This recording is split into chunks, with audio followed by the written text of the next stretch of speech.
We're here at the Ironman World Championships where disc wheels are banned. In today's episode, we're going to talk about why they shouldn't be. Go on!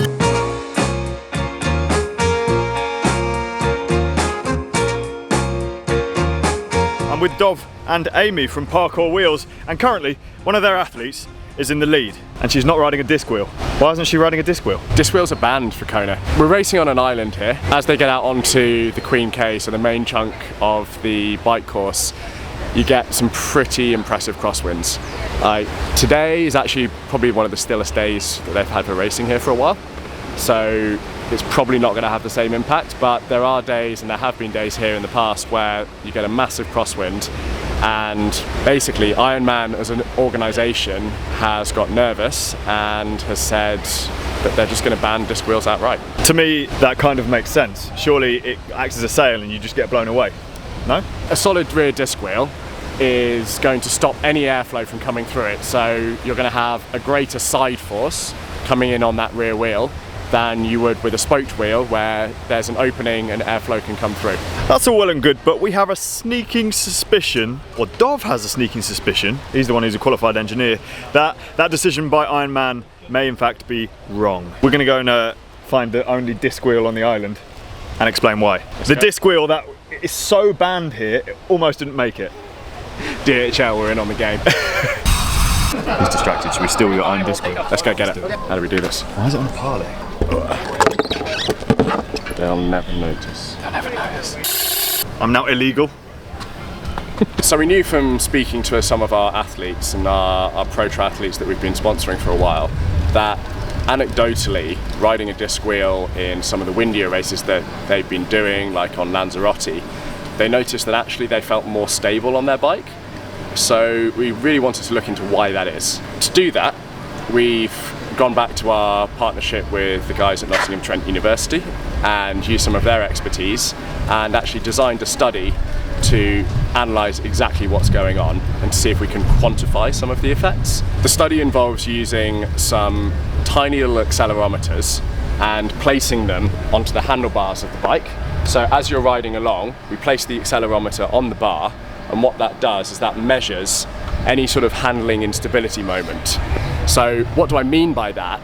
It's not the sort of constant side force that Ironman are worried about. So it's not the constant wind that's sort of pushing you ever so slightly sideways.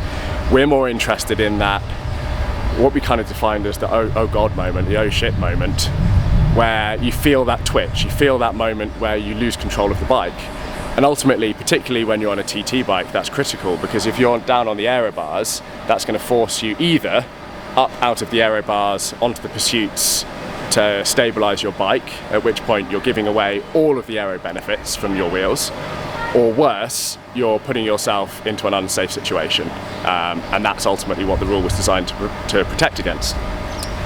What we found is actually relatively counterintuitive. So we now can see patterns in the data that show that running a rear disc actually improves the handling on your bike.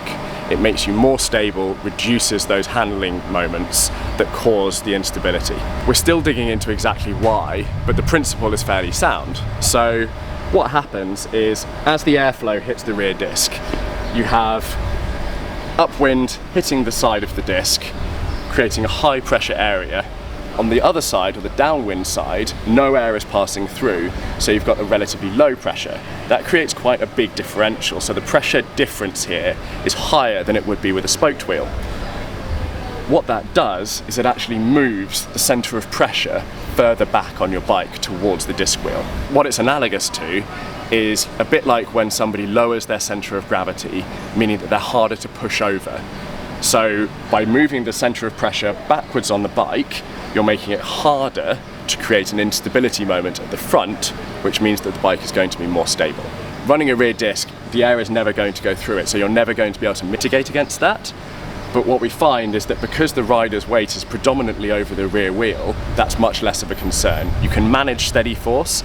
It's the unsteady gusting winds or people riding past vehicles, gaps in hedges back home. That's what causes problems, and actually that's what we're seeing a rear disc helps stabilise. The next section of this video involves some very weird things that Dov has flown over.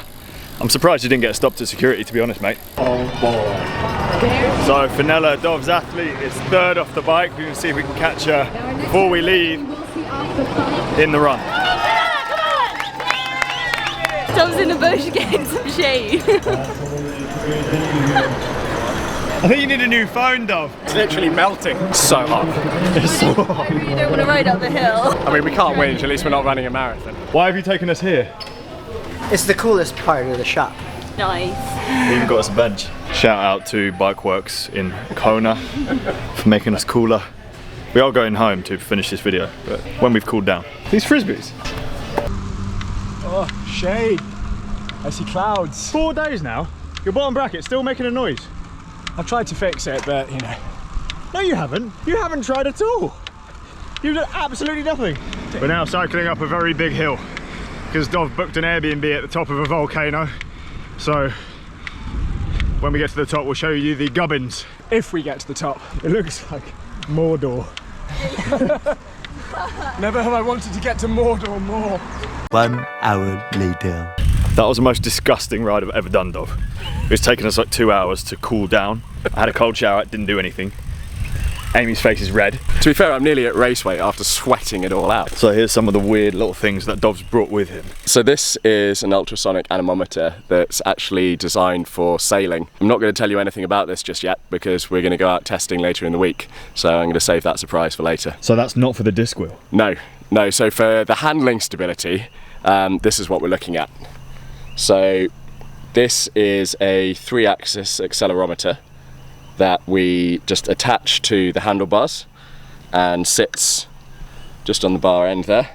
And what that does is that records any acceleration movements, so any handling instability or jerky motion, which is triggered by by wind catching the wheel and sort of causing that instability. This is all part of our technical partnership with the guys at Nottingham Trent. So some students there have been running some testing over the course of the past few months. They've been recording data on lots of out and back runs, comparing a setup with our chrono spoked wheel set and looking at that compared to the stability of a chrono front with a disc rear. In combination with that, they've also been running some sort of more subjective testing.